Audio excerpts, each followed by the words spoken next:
اس سے پہلے ہم ایک شرعی مسئلہ بیان کرنا چاہتے ہیں۔ ہم سے کسی نے سوال کیا کہ آغا، اگر کوئی انسان حج پر جاتا ہے اور وہ خمس نہیں نکالتا، اور جس پیسے سے وہ جا رہا ہے اس نے اس پیسے کا خمس نہیں نکالا، تو آیا جائز ہے یا نہیں؟ اس کا حج صحیح ہے یا صحیح نہیں ہے؟ اعوذ باللہ من الشیطان الرجیم، بسم اللہ الرحمن الرحیم۔ ناظرین حضرات، السلام علیکم ورحمۃ اللہ وبرکاتہ۔ آج کی اس ویڈیو میں ہم حاضر ہوئے ہیں حالت احرام کے محرمات، یعنی وہ چیزیں جو احرام باندھنے کے بعد، احرام پہننے کے بعد حرام ہو جاتی ہیں، جن چیزوں کا استعمال آپ نہیں کر سکتے، آپ پر گناہ ہوتا ہے، اور ان میں سے پھر سب کے الگ الگ کفارے بھی ہیں۔ کفارات کے لیے انشاءاللہ ہم کسی اور ویڈیو میں تمام کفاروں کا ذکر کریں گے۔ اس سے پہلے ہم نے عمرہ مفردہ، عمرہ تمتع اور حج تمتع کے بارے میں بتایا، اس کے احکام اور شرعی مسائل، واجبات سب بیان کیے۔ لیکن آج ہم آپ کو بتائیں گے کہ احرام باندھنے کے بعد، چونکہ جب آپ عمرہ مفردہ کرتے ہیں یا عمرہ تمتع کرتے ہیں یا حج تمتع کرتے ہیں، ان تینوں سے پہلے آپ احرام باندھتے ہیں، آپ محرم ہوتے ہیں۔ ان تینوں کے لیے، چاہے عمرہ مفردہ کر رہے ہوں، چاہے عمرہ تمتع اور چاہے حج تمتع، آپ محرم ہوتے ہی آپ پر یہ چند چیزیں، تقریباً 24 سے 25 چیزیں ہیں جو آپ پر حرام ہو جاتی ہیں۔ اس سے پہلے ہم ایک شرعی مسئلہ بیان کرنا چاہتے ہیں۔ ہم سے کسی نے سوال کیا کہ آغا، اگر کوئی انسان حج پر جاتا ہے اور وہ خمس نہیں نکالتا، اور جس پیسے سے وہ جا رہا ہے اس نے اس پیسے کا خمس نہیں نکالا، تو آیا جائز ہے یا نہیں؟ اس کا حج صحیح ہے یا صحیح نہیں ہے؟ تو اگر کوئی انسان بغیر خمس نکالے اس پیسے سے حج کرتا ہے تو اس کا حج صحیح نہیں ہے، یہ جائز نہیں ہے، جب تک آپ حق امام اور حق سادات نہیں نکال دیتے ہیں۔ اور اگر آپ اس پیسے سے حج کرتے ہیں اور لباس احرام پہنتے ہیں تو وہ لباس آپ کا حکم غصبی میں آتا ہے، تو لہٰذا جانے سے پہلے آپ اس پیسے کا خمس نکالیے۔ اب وہ چیزیں کون سی ہیں جو احرام باندھنے کے بعد حرام ہو جاتی ہیں؟ نمبر 1، قسم کھانا، جھوٹی قسم کھانا، یہ حرام ہے، ویسے بھی حرام ہے، مگر احرام باندھنے کے بعد یہ شدید ہو جاتا ہے، اور حتیٰ کہ بعض صورتوں میں سچی قسم کھانا بھی ممنوع ہے۔ اور نمبر 2، لڑائی جھگڑا کرنا، یعنی آپ نے احرام باندھ لیا اور اب آپ کو کسی پر غصہ آ گیا اور اس غصے کی وجہ سے آپ نے لڑائی جھگڑا کرنا شروع کر دیا، ایک طوفان، تو یہ لڑائی جھگڑا کرنا بھی حالت احرام میں حرام ہے۔ نمبر 3، حالت احرام میں فحش کلامی کرنا، بد کلامی کرنا، گالی دینا، یہ بھی حرام ہے۔ نمبر 4، بیوی یا کسی نامحرم کو بھی لذت کی نگاہ سے دیکھنا، نامحرم کو ویسے بھی دیکھنا گناہ ہوتا ہے، لیکن حالت احرام میں شدید ہو جاتا ہے۔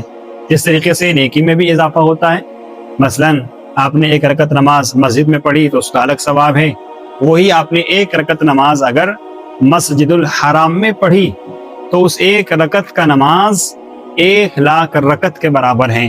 لہٰذا جب آپ حج کرنے یا عمرہ کرنے جائیں تو اپنی تمام نمازیں مسجد الحرام میں پڑھنے کی کوشش کریں، اس میں ثواب زیادہ ہے۔ نمبر 5، نکاح کرنا، عقد کرنا، کسی خاتون سے آپ نکاح کرنا چاہیں تو حالت احرام میں آپ نکاح نہیں کر سکتے۔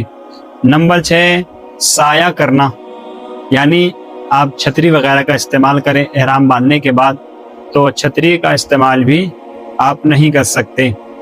اور جیسا کہ آپ نے احرام باندھا تو اگر آپ دن میں سفر کر رہے ہیں تو پھر، اور وہ گاڑی اگر بند ہے تو آپ پر کفارہ ہوگا، اور اگر آپ رات میں کر رہے ہیں بند گاڑی میں سفر تو پھر کوئی کفارہ آپ پر نہیں ہے۔ نمبر 7، دانت نکلوانا یا خون نکالنا، اپنے جسم سے خون نکالنا یا دانت نکلوانا، یہ بھی حرام ہوتا ہے حالت احرام میں۔ اب اس میں ایک مسئلہ ہے خون نکالنا، یعنی وہ افراد جو ڈائبٹیز پیشنٹ ہیں، شوگر کے مریض ہیں، اگر وہ اپنا شوگر چیک کرنا چاہے میڈیسن اور دوا وغیرہ کھانے کے لیے لینے کے لیے تو یا اس کا کیا حکم ہے؟ تو جو حضرات شوگر پیشنٹ ہیں، شوگر کے مریض ہیں، وہ اپنا شوگر چیک کرنے کے لیے جو ایک معمولی سا خون نکلتا ہے نیڈل کے ذریعے سے، اس میں کوئی حرج نہیں ہے۔ اس کے علاوہ اپنے جسم سے خون نکالنا حرام ہے۔ نمبر 8، شیشہ یعنی مرر، آئینہ دیکھنا۔ اگر آپ آئینہ دیکھتے ہیں احرام باندھنے کے بعد تو یہ بھی آپ پر حرام ہوگا۔ لیکن اگر آپ راستے سے گزر رہے ہیں احرام باندھنے کے بعد، کسی گاڑی وغیرہ کے شیشے پر آپ کی نگاہ پڑ گئی، اس شیشے میں آپ کو آپ کا عکس چہرہ نظر آ گیا تو اس میں کوئی حرج نہیں ہے، لیکن جان بوجھ کر شیشہ دیکھنا یہ حرام ہوتا ہے۔ نمبر 9، سرما لگانا زینت کی نگاہ سے، زینت کے ارادے سے اگر آپ سرما لگاتے ہیں تو یہ بھی حرام ہے۔ اور اسی طریقے سے جیسے انگوٹھی کا پہننا حرام ہے حالت احرام میں، لیکن استحباب کی نیت سے وہ صحیح ہے۔ مثلا جیسے آپ نے یہ انگوٹھی پہنے زینت کے ارادے سے، اگر آپ زینت کے ارادے سے رنگ یا انگوٹھی وغیرہ پہنتے ہیں حالت احرام میں تو یہ حرام ہے، لیکن اگر آپ نے استحباب کی نیت سے پہنا، ثواب کی نیت سے پہنا تو کوئی حرج نہیں ہے۔ اور پھر آتا ہے نمبر 10، خوشبو کا استعمال کرنا، یعنی حالت احرام میں آپ خوشبو نہیں لگا سکتے۔ آپ نے احرام باندھا اور آپ نے خوشبو لگانا، عطر لگانا شروع کر دیا تو آپ خوشبو نہیں لگا سکتے، خوشبو آپ سونگھ نہیں سکتے، یہ سونگنا بھی حرام ہوتا ہے۔ لیکن اگر آپ نے احرام باندھا اور آپ کہیں سے گزر رہے ہیں، آپ کو خوشبو از خود آ رہی ہے، آپ کو خوشبو خود آ رہی ہے، ہوا میں مل کے آ رہی ہے خوشبو، تو پھر اس کا کوئی حرج نہیں ہے، لیکن خصوصاً سونگنا یہ حرام ہو جاتا ہے۔ نمبر 11 مہندی لگانا زینت کے ارادے سے، یہ بھی حرام ہو جاتا ہے۔ اور پھر ہے مردوں کے لیے سلے ہوئے لباس کا پہننا۔ نمبر 13، مردوں کے لیے سلے ہوئے لباس کا پہننا، جیسے کرتا، قمیض، شرٹ یا کوئی اور چیز سلی ہوئی اگر ہے، مرد حضرات نہیں پہن سکتے، اگر پہنتے ہیں تو اس کا کفارہ ہے۔ لیکن عورتیں اس میں الگ ہیں، عورتیں سلا ہوا لباس پہن سکتی ہیں اور سلا ہوا لباس ہی خواتین پہنتی بھی ہیں۔ اور پھر ہے نمبر 14، پاؤں کا ڈھانپنا، یعنی پاؤں کا اوپر والا حصہ ڈھانپنا۔ آپ نے بند جوتا پہننا یہ بھی، یہ یا موزے، سوکس، جراب وغیرہ پہننا یہ بھی مردوں کے لیے حرام ہے۔ اور پھر ہے چہرہ ڈھانپنا خواتین حضرات کے لیے، یعنی خواتین احرام باندھنے کے بعد اپنا سر ڈھکیں گی، لیکن مرد حضرات اپنا سر نہیں ڈھک سکتے، وہ اپنا سر نہیں ڈھانپ سکتے۔ اور مرد حضرات اپنا چہرہ کسی رومال وغیرہ سے معمولی سا ڈھانپ سکتے ہیں، لیکن خواتین حضرات احرام باندھنے کے بعد اپنا چہرہ نہیں ڈھانپ سکتی ہیں، ان کے لیے حرام ہے۔ نمبر 17، پھر ناخون کاٹنا۔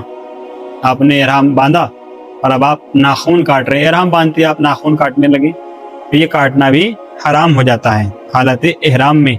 لیکن جب آپ عمرہ کریں گے اور جب آپ یہ تقصیر وغیرہ کریں گے تو وہاں پر اس کے الگ مسائل ہیں۔ اور پھر ہے 18، بال کا کاٹنا۔ احرام آپ نے باندھ لیا اور احرام باندھنے کے بعد مثلا آپ نہانے کے لیے گئے، یا آپ چاہیں کہ میں اپنی داڑھی کاٹ لوں یا اپنا بدن کے بال کاٹ لوں، تو کسی بھی حصے سے بالوں کا کاٹنا یہ حرام ہو جاتا ہے۔ اور یا جان بوجھ کر بالوں کا توڑنا، نوچنا یہ بھی حرام ہو جاتا ہے، آپ جان بوجھ کر اپنے بال بھی نہیں توڑ سکتے۔ پھر ہے استمنا کرنا، یعنی کوئی ایسا فعل انجام دینا کہ جس سے آپ پر غسل جنابت واجب ہو جائے۔ پھر ہے 20، شکار میں مدد کرنا، یعنی کوئی شکار کے لیے گیا ہوا ہے، کوئی شکار کر رہا ہے، آپ نے احرام باندھا ہوا ہے، آپ اس کی کسی صورت سے شکار میں مدد کر رہے ہیں۔ اور پھر ہے 21، یا خشکی کے جانور کا شکار کرنا۔ حالت احرام میں شکار کرنا خشکی کے جانور کا یہ حرام ہے۔ اور پھر ہے 22 نمبر، مردوں کے لیے جوتے یا موزے پہننا، یہ ہم بیان کر چکے ہیں۔ اور 22 نمبر، جھوٹ بولنا۔ جھوٹ بولنا ویسے بھی حرام ہے، لیکن اس میں وہ شدید ہو جاتا ہے، اگر آپ احرام باندھنے کے بعد جھوٹ بولتے ہیں تو اس میں جائز نہیں ہے، اس میں کفارہ ہو جاتا ہے۔ پھر ہے 23 نمبر، ہتھیار یا اسلحہ اپنے پاس رکھنا یا اسلحہ اپنے ساتھ میں لے کر چلنا۔ 24 نمبر ہے مومن کی توہین کرنا، اہانت کرنا، یعنی آپ نے احرام باندھا ہوا ہے اور اب آپ اپنے کسی بھی عمل سے، کسی بھی صورت سے کسی مومن کی آپ توہین کر رہے ہیں، اسے اپنے سے کم دکھانا چاہ رہے ہیں، تو یہ بھی اس کی توہین کرنا یہ حرام ہوتا ہے۔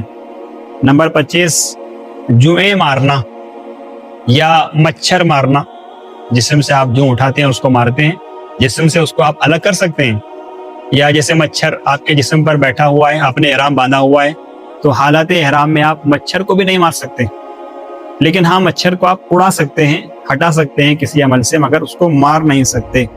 لہٰذا یہ چند چیزیں جو بیان کی گئی ہیں یہ احرام کی حالت میں حرام ہیں۔